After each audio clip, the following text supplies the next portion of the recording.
Annotation of Morga'S Sucesos de las Islas, Filipinas.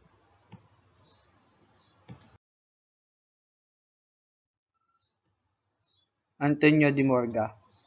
Antonio de Morga Sanchez Gary was a Spanish lawyer and higher-ranking colonial official for 43 years in PH, New Spain and Peru, where he was president of Audiencia for 20 years. Spanish conquistador, government official, and historical anthropologist, author of Sucesos de las Islas, Philippines, Events in the Philippines Islands.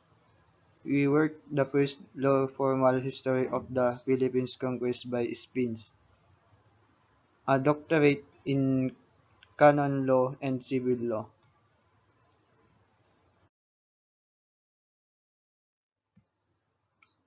His history is variable in the Morga had access to the survivor of the earliest days of the colony, and he himself participated in many of the accounts that they rendered.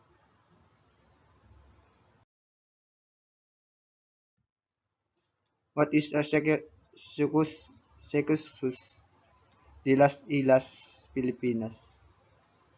It is one of important works on the early history of the Spanish colonization of the Philippines, published in Mexico in 1909 by Antonio de Morga.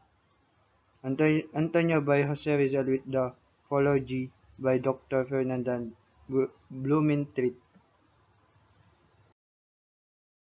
Morga purpose for writing Sucesos.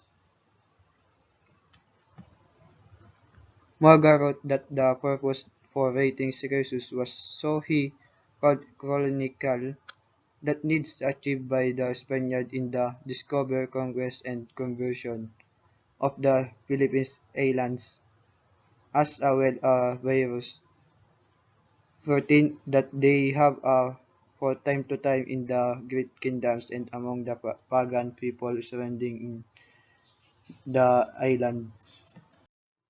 What leads Jose Rizal to Sucesos de las Islas Filipinas? Rizal was earnest seeker in the of forth that this marked him as a historical.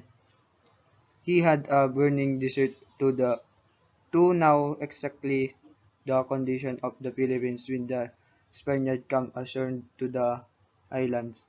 His theory was that the country was economically self-sufficient of prosperous.